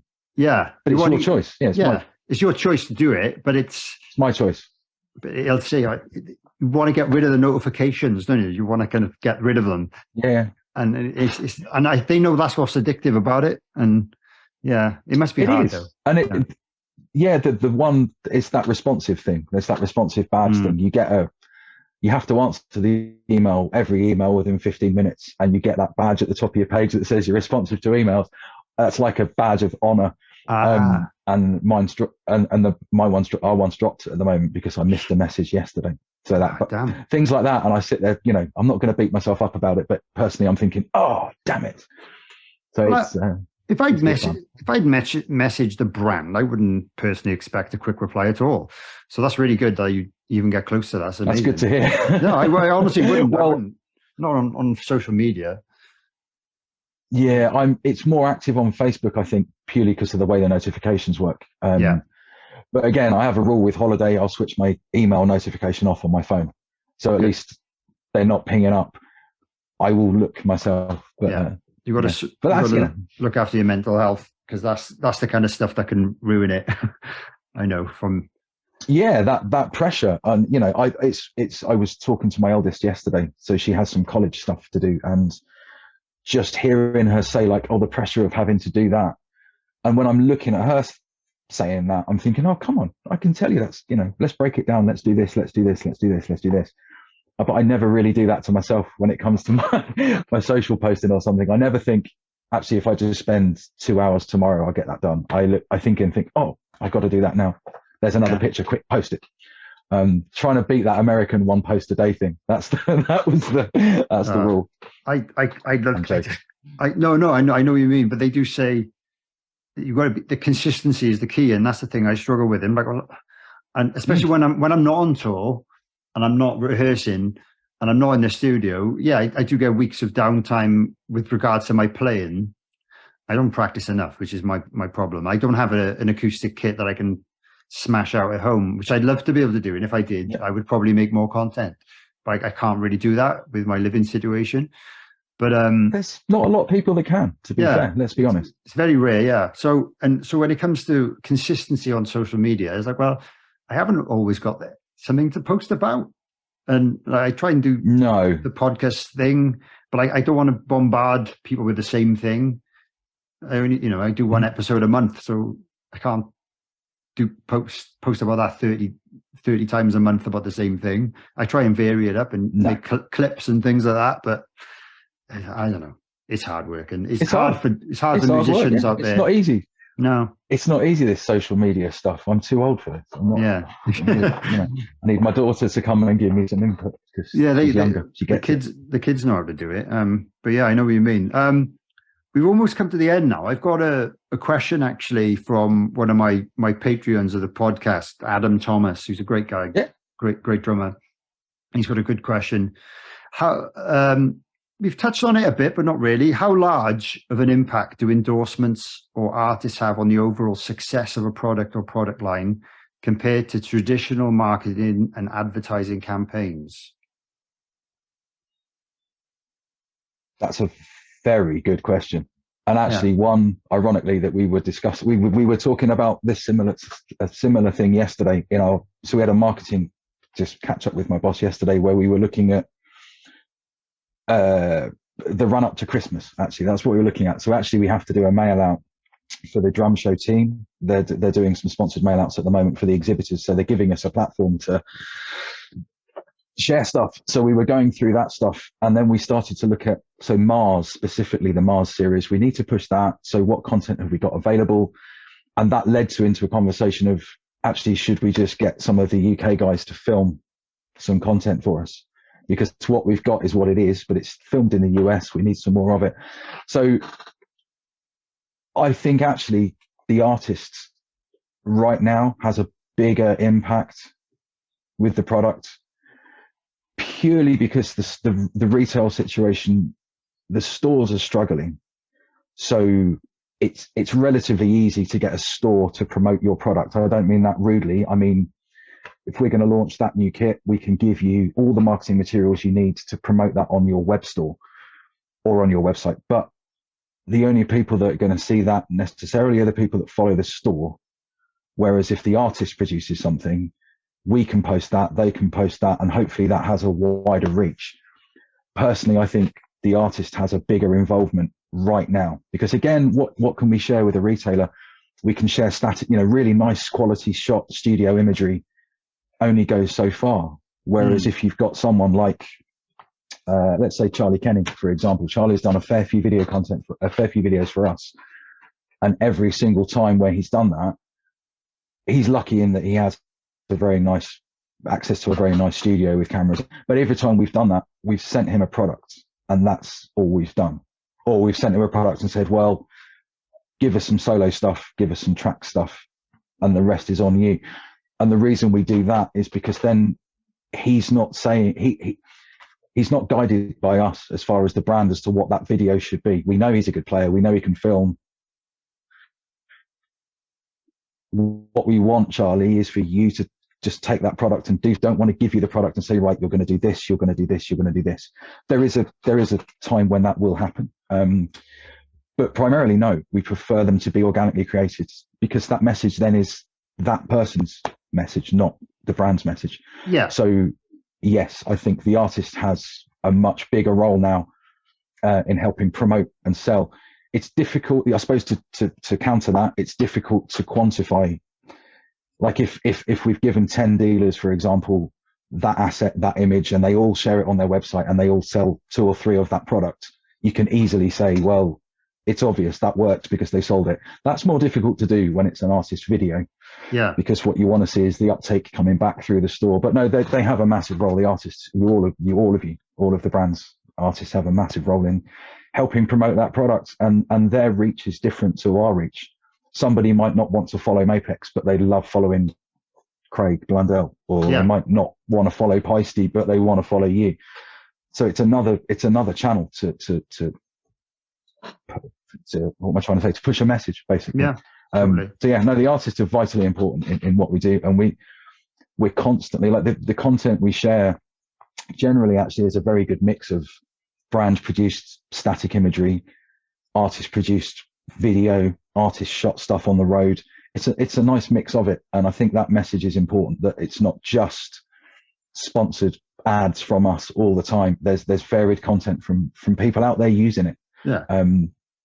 That's the whole point of an endorsement. I think it's the full circle to that. You're helping market the product. Yeah. And that's why those connections are important. That person's reach is important, because who are they going to tell? How are they going to do it? It might be the teacher. It might be yourself on a live tour with or a video at home, whatever. It's vitally important. So hopefully that answers your question. That's really, really good answer. So yeah, thanks again, Adam, for the question. Yeah, thank you, Adam. That was a good one. You almost made, I had to think for a second there to structure that one. Yeah, I guess one thing that we've not mentioned, that does it really exist, is the print-based marketing. That I know modern drummer still exists, I think, to some extent. I don't think there's any. I think so. Yeah, there's no other ones, is it? And that used to be a big thing. Obviously. Well, yeah, because again, if we go back 10 years and or 5 years maybe, we've got an advert to place. Well, you would have had the social media, but you'd have had Drummer magazine, you'd have had Rhythm magazine. With those print things, they are the only print ones that we had, and they've gone. So actually, route to market now, beyond your own social pages, you can count it on one hand. It's Drummers Review, obviously, is one of the bigger ones. So the team behind the UK Drum Show also run Drummers Review. So you've got the website, the YouTube channel doing regular reviews. Those guys are great. Yeah. They have an email version of that as well. There's a regular newsletter that they do to the trade. They've got that. So that route is really good. The Mike Dolbear website still exists. So there's another potential route there.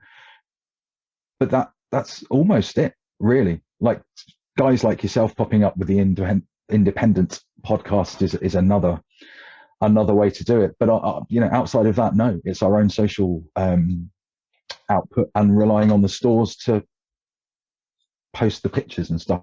Yeah, I guess some of the stores do their own. Like a lot of stores will do their own video reviews of a product as well. Which it obviously helps the awareness of the store as well when they've got a YouTube channel full of them. But that's really good, because I use those a lot.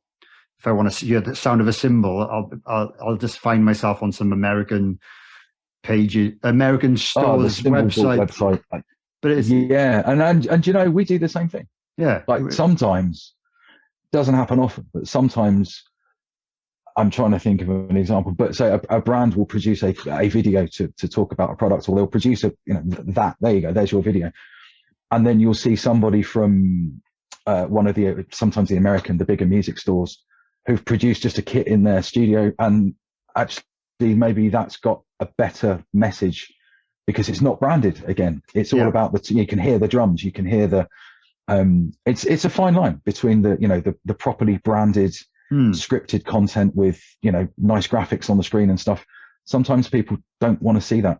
They want to hear the drums, right? So some of the videos we looked at yesterday were for the Mars series. We've got 3, 4, 5 performance videos, but actually that one there the guy's not playing the toms in it. It's a really nice groove. It's a great video, but you can't hear the toms. That's why we ended up with we should get some of the UK guys to just there's a couple we've got in mind to let's just send them a couple of kits and ask them to film something. Yeah, well, I'm sure they'd be honoured to be included in the marketing side of things as well. So that's really cool.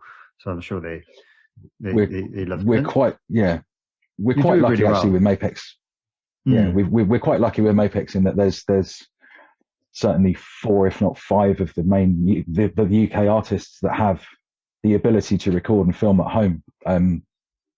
Just by luck, really. But then, those guys, Andrew Scott or Adam Breeze or Craig Lundell or Jack Wrench, Charlie Kenny. There's 5 there, and they've all got really nice home studios. So actually, we are slightly lucky in that I can send Charlie a kit and he'll do a great video, and he can play it very well. They're all great players. So yeah. Well, I'm more familiar with Adam's. He's so good at the online stuff. He's amazing. So he must be a really good asset as well, because he's just pushing his products all the time, every day. If he's on tour at home, he's brilliant, and his playing's fantastic. He looks great. Yeah. Very cool guy.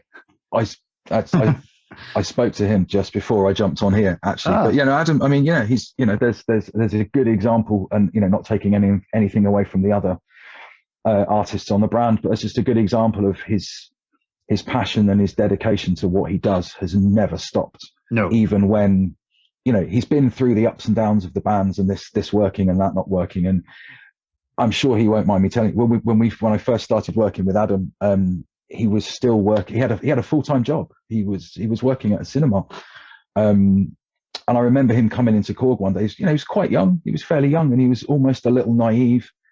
And he'd done some reasonable shows, but suddenly he's, I've got this gig, and I think it's going to be big. It's going to be quite big. And then maybe a week or so later, he came in, and he was genuinely like, there was something bothering him, and it took a little while. And he said, I have to make a decision. Like, do I leave my job because we're going on tour? And he genuinely, like, I've got the tour on the one hand, and I've got my job on the other, and I've got a secure income here, but not. And he took the plunge, but the passion was there from then. And he's never stopped, even when he's not touring. Like, he's just done a couple of shows at the weekend. They're heading into Europe with Wargasm next week or the week after with Enter Shikari. Nice. And I spoke to him today and was like, what are you doing? He said, just playing, just messing around in the studio. He was just sitting in his studio. He'd unpacked his gear again, set it back up, and he's just sitting playing. So his passion has never gone away. No. And that drive is inspiring. I've said that to him before, like from a nearly 50-year-old, but to see someone like, no, I'm going to do this. And almost, I don't care. I'm going to do this. Yeah. And he's taken some part-time jobs. He still has some part-time stuff goes on in the background when he's not out playing. He was, one minute he was working in a cinema, and the next minute he was out supporting Kiss. Yeah. And then, to come back down from that again and build himself back to another gig. And he's I like spending time with Adam. He's like a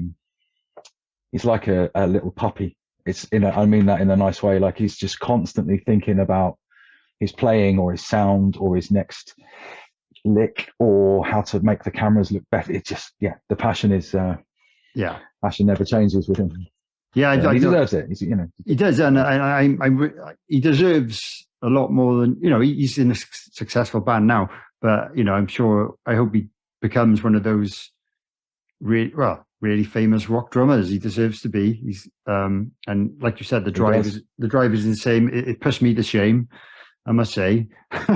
He's just he's constantly improving, constantly playing, and he must spend so much time making the content that he doesn't have to. He could make half as much content and it'd still appear busy. But still be good. Yeah, he smashes it out. Well done. He's great. But there's an episode with Adam if anyone wants to check it out. Yeah. If anyone's listened to this. Yes, there is. That was a really good interview as well. And it's funny hearing him like that. I don't know, maybe I don't know what I'm trying to say. It was really nice to hear him. Like, that was him. I say that now. That was definitely him. That wasn't Adam kind of putting on a podcast face. That was Adam. That's exactly what he's like all of the time. So he's a good lad. Good lad, yeah. Check out Wargasm. This is the band. Check out Wargasm. Check out Adam. Yeah, because he wasn't in that band when I interviewed him. He was still kind of doing the Raven Eye thing. Which is still with Raven Eye. Sadly, no longer. I think, I'm not sure. Don't quote me on that. I don't think so. No. Don't quote me on that either. Just in case. Yeah, but yeah, no, I guess my point, he was the little kid, kind of almost. I don't mean that in rudely. He was the younger guy, and when I first started working with him, it was for Paiste. He wasn't Mapex or Vic at that point. And we kind of I developed that relationship with him to a point where I could see he was getting to a point where the brands needed to be interested in him. Yeah. And what you said there about him being, hopefully he'll be the next big rock drummer. We were looking at that, 5 years ago, probably thinking, stop playing the brands you're playing and play ours. But equally, the three brands I look after are very different brands, and I've never been the kind of like, okay, you're playing Paiste now, Dane, so I want you, you're going to have to play Mapex and Vic for that to work. It doesn't work that way. They're separate brands. So with him, I always figured, well, we've got him with Paiste, so that's good, and I would like him with Mapex, but he has an association with another brand, and I'll keep gently. He knows the offer's there. It was kind of that, but he wasn't ready to make the move, and hopefully he does become the next guy. I hope all of our artists, you included, become. That's what you want, is the artist profile to just elevate. Yeah, to keep growing. Yeah. And well, I hope you don't mind me asking this, because one thing that it's the opposite of what we've just talked about. When one of your artists decides to leave one of the brands and go with someone else, like, is it a particular way, or, well, I guess you just deal with it and go, oh, sorry to hear that, good luck, or whatever. But is that something that happens often? How do you kind of go about that? Do you look to replace them with someone else to fill that gap when they leave? No, I mean, touch wood, it doesn't happen that often. No. Drummers are generally quite loyal people, and you'll generally find, there's those horrible forums, and you'll see, somebody will go, oh, so and so just left, and within 5 minutes you've got 10 different people's opinions as to what happened, and they're never normally ever going to be the real reason as to why. It does happen, and I'd lie if I said it didn't, and sometimes it really pisses me off. Of course it does. But that's probably partly because I take my job quite personally, as far as the relationship with my endorsee or with the endorsees goes. I don't see any of them as being any, there's no particular hierarchy, like, just because that guy's on a better gig, I'm going to talk to him more than I'm going to talk to that guy. I'll talk to anybody 9 times out of 10. But when it happens, you just have to deal with it. You just have to hope that it didn't happen because you fucked up yourself. Sorry. You can swear. Hopefully, hopefully, you don't want that guy to be leaving because you pissed him off, or you did something wrong, or you dropped a ball. That would be the worst thing. Often when someone switches a brand, it's because of a connection. It comes back to that again. It's because of a connection in the background. And maybe, like us as a distributor, we have Mapex, we have Paiste, we have Vic. So there's three brands that, there's three things you're going to use on a tour. You've got your drums, your cymbals, and your sticks. So if you come in to look at one brand, then from an artist point of view, actually, sometimes it almost makes sense to, if it fits. Definitely. I can just get my drums and my cymbals and my sticks in one phone call, and a lot of times when people switch, that's the reason why. It's something in the background with the distributor, or maybe that brand owns another brand. And because of that association, there's a draw there. And you have to deal with it on a case by case basis. It's never nice when somebody leaves a brand. I don't honestly think there's ever been one where there's been animosity involved and I've not been able to speak to that person afterwards. I don't think so. Good. I would hope not. I'm quite personable. I like, and I think that's equally why it's difficult when somebody does, because, I'm generally friends with most of the people I deal with. And we will have personal conversations like that and talk about, talk about the cats, or talk about fishing, or talk about Adam doing wildlife surveys, because that's some of the things that he did. But that's what I mean. The relationship isn't just a, hi, I want this. Okay, it's that much. Thanks. Cheers. Bye. There's always more to it. So it's awkward, but it does happen, and hopefully it doesn't happen for the wrong reasons. No, exactly. Okay, that's interesting to know. Thanks for answering, because I know that's it can be a touchy subject, I guess. But before we finish, then we've got my quick fire round, just so people can get to know you a little bit more. This is dangerous. What's your favorite food? Chinese. Favorite Didn't movie? even have to think about that.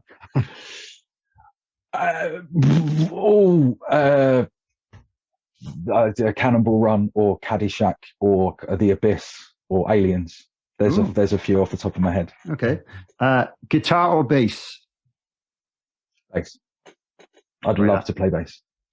I tried to play guitar and the arthritic finger thing. They just don't work on a fret or on a guitar. So maybe a bass would be good. But yeah, bass. Give it a go. Nylon or wood tip? Oh, wood. Absolutely. There is. I can't think of that many of. I don't know whether I should say it. The amount of artists that I look after in the UK that play a nylon tipped stick. There's going to be less than 10 across the entire Vic roster. I don't think I'd be wrong in saying that. No, I don't. And the ones that do generally will be someone. I'm not going to attempt to. Someone like one of the hardcore session guys. Someone like Ralph Salmons or Martin France, or those guys where they're going to get on a session where that ride cymbal they're going to use is going to be a nylon tip because that works. And you can obviously hear the differences. I've had it with guys testing cymbals. But yeah, definitely a wood tip. Sorry, Vic. No, I think, I can't remember who it was. I think I've had one guest that said nylon out of like 40 odd guests. Yeah, I would say with a nylon tip, you tend to get more brightness from the cymbal. That's generally where it goes. You get a different attack for sure. But actually, you could look at a round wooden tip, and it will bring out a lot more brightness on your cymbals and give you more thwack on your drum. But yeah, wood tip, long answer. Yeah, good. John Bonham or Neil Peart? No, Neil Peart, because I was brought up listening to Rush. Permanent Waves is one of those albums from my childhood of that. And my dad didn't really listen to much Zeppelin. Sorry, Dad, but he didn't. Well, okay. So, yeah. I thought you were going to say that, judging from your musical taste when you were young. Beatles or Rolling Stones? Beatles. Again, he played more Beatles than he did Stones. Not to knock what the Stones have done, because actually, no, I'm going to change that. I'm going to say Stones. Okay. Sorry. No worries. Because if I was going to sit and listen to either of the two now, I would choose the Stones. Okay. Cool. Well, I always ask this: big or small venue? So that can be as a player or as an audience member. What do you think? What do you prefer? Small venue, because I like the kind of intimacy, like somewhere like the Stables in Milton Keynes, which is I think it's 300 max, somewhere like that. You're closer to the band. I like being able to see what's going on. Having said that, I've been to some wonderful stadium gigs along the way. But yeah, small venue. Cool. Yeah. Okay. Favorite time signature? 7. 7? Cool. Oh, no, 9. 9? Because of that spin. Yeah, because of this, but only because of the Spin Doctors track on Pocket Full of Kryptonite. I'm trying to think. The drum intro part of that is like that marching part, and the intro's in 9. Cool. And my drum teacher made me learn that, and I hated him for it for so long because I just couldn't work it out. So yeah, I'm going to say 9. Okay. There's a reason he made you do that. Favorite rhythm section? Yeah, probably because it's hard. So favorite rhythm section. So bassist and drummer in the same band. Toto. Fair play. Good answer. Yeah, I'm going to. Yeah. Toto. Sorry, it was going funny then. Name an underrated band. Oh no. Is there anyone you work with and that's in a band that needs a bit more recognition or anything like that? Anyone you've seen live? I'm going to say Wargasm. Yeah. Is that underrated though? Maybe not. Well, depends. What took me by surprise with that was not took me by surprise. I'd never heard of them until I hadn't got the gig, and then suddenly now they're doing some massive things. Yeah, they are. Yeah, they are. Yeah, I'd that already was a heard really of bad them. answer. I'm sorry. No, that's I fine. can't think of another one that I'd say. But Yeah. there's going to be people listening to this that maybe don't know who they are yet, so they can check them out. Yeah, there's probably also people screaming at the screen now going, why didn't you say so and so? It doesn't matter. It's all good. It's your answer. It's up to you. What favorite album of all time? Oh, Paul Simon. That's tough. That's really tough. It's either the Some Folks Lives album that's got Some Folks Lives Roll Easy on it, and that for Simon, or David Bowie, Hunky Dory. I have cool. two.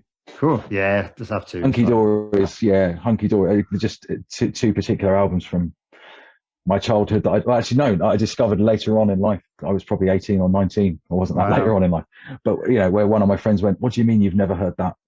And I kind of laughed. Went with David Bowie. I know what David Bowie is. No, Hunky Dory. It's there. Amazing. I don't even think I've listened to that in its entirety, so I'll do that on your record. It's got recommendation. Yeah, it has Kooks on it. There's some great tracks on it. It's got Life on Mars on it for a start, but it's got Kooks on it. So that was I probably heard a lot of tracks from it, but I've never listened to it in full. Cool. And last one, favorite drummer of all time.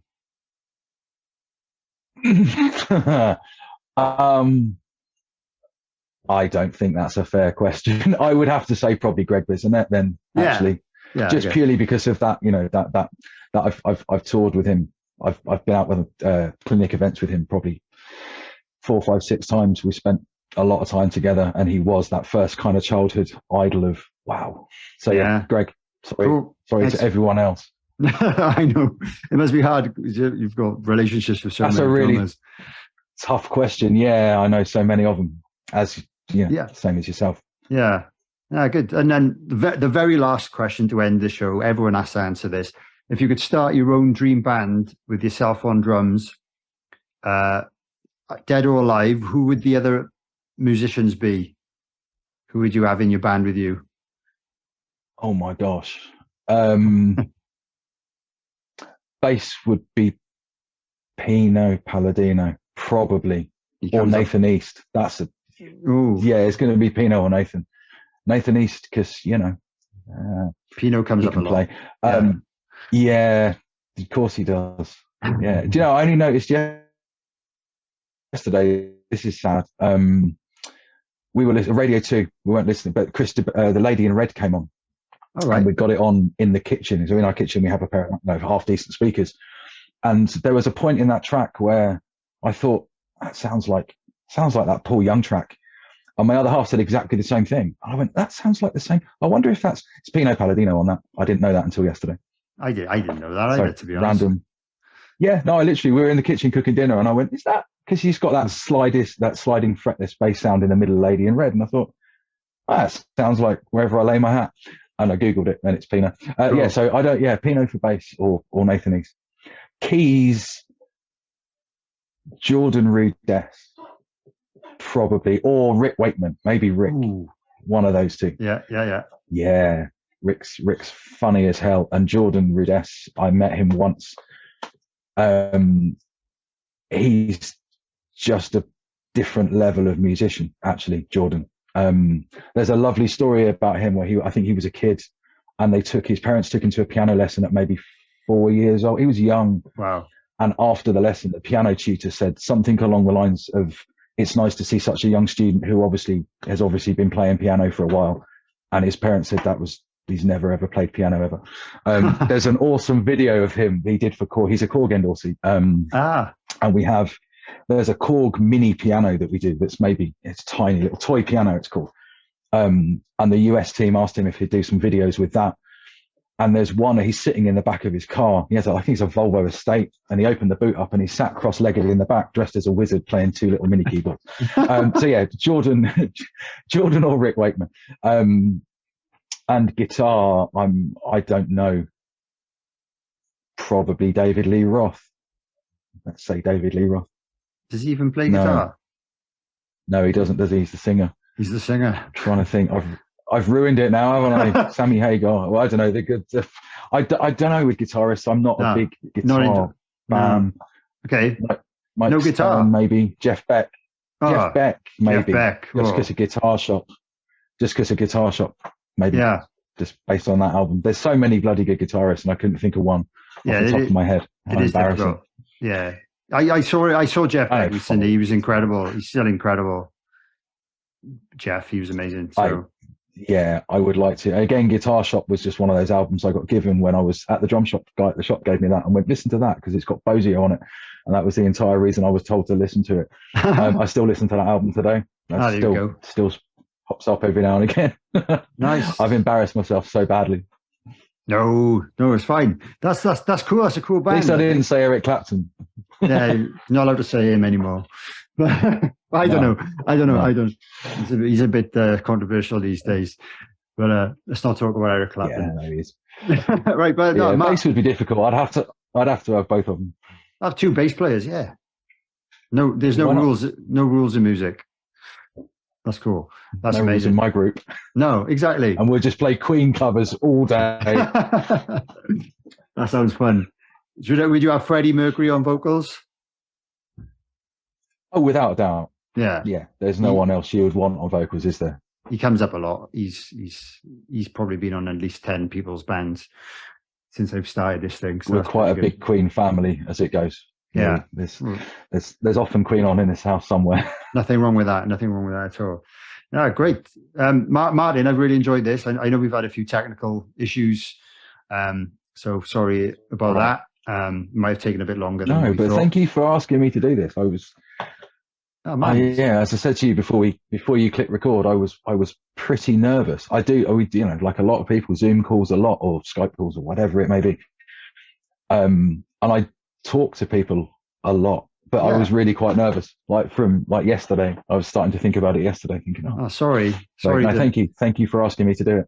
No worries. And it's just something I think I've always, when I made a list of people for this that I wanted to approach for the show, I always kind of wanted to approach some of the A&R guys. I had Thomas Barth, who used to work for Sona, on like last year or the year before. I always wanted to approach you. Sona, Thomas. Yeah, but he's not there anymore, unfortunately. Go back and listen to that one. Yeah, he's really cool guy. But yeah, I want to get around everyone, and I want to speak to some of the guys who run music shops as well, like Dan from Drummers On. I definitely approach him. We know each other really well. It would be awesome. Again, there's a story of, where did he, as you well know, but his history from another store somewhere back in the day there. It'd be good. It'd be nice to get, I don't know, without suggesting, but guys like Pete from Sound Attack, the guys from Sound Attack, just again, like long-standing retailers. They've been around for such a long time. Or Andy at Gateshead, if you could get Andy to come in. I don't know. Or Brett, Brett, I spoke to Brett once. When I started the show, I spoke to Brett, and I think he was like a bit, I don't know, but maybe I can twist his arm because we go back a long time as well. So just to kind of put the spotlight on some of the retailers that are still doing it, that maybe I can be of some benefit to them somehow, because they can all sell stuff online. Yeah, and I certainly think with there's so many retailers, I wouldn't want to offend one by not mentioning them, but guys like Sound Attack or Andy up at Gateshead Newcastle Drum Centre, those guys, or Austin down at Absolute, that was Paul Percussion. We say about guys that have been in the industry for so long. There's retail stores. Sadly, we've not got some of them anymore, but there are retail stores that have been around. I shopped at Paul Percussion when I was a kid on holiday, like 1980 something. Wow. Austin's still bloody working there. It's Absolute Music now, but that's what I mean. There's those guys have a good story to tell, I'm sure, and it'd be nice to get a couple of those in. Definitely, and they can talk about how it's evolved and all that, like you have as well. So yeah, great. I might have to hit you up for some of those contact details if you know of them personally, because I don't really want to go in cold. If you know who I am and stuff. Yeah, you're welcome to. So it's nice. I appreciate that. And have a great evening. Thanks again for doing this. Keep up the good work. Thank you. Hopefully we'll finally meet in person one day. I do want to come down. That would be nice. I want to come down and try out some cymbals one day. to add to my ever expanding collection. I don't know. I like having options, and sometimes you just want to try new things. And it's the sound. Yeah. The sound banks on the Paiste website are amazing. They've really been really accurate whenever I've just bought something cold, and I've always been really happy with them. But there's still a few lines I'm curious about. But I think I need to be in a room really to make. You need to come down. Yeah, come down to the office, and we have a demo room that you'd be not allowed in. We just won't let you in there. No, you're more than welcome. Come and make some noise and try some bad tea, because I'm not very good at making that. No, that's all right. No, I can put up with that. I worked in a music shop for 7 years. I've had plenty of bad cups of tea. I'm sure. Cheers, Martin. I'll let you go. Have a great evening. Thank you. We'll speak soon. I'll try not to email you too much in the future. You know where I am. Yeah. It's all good. Cheers. All right. Well, thank you very much. And I'll speak to you again soon.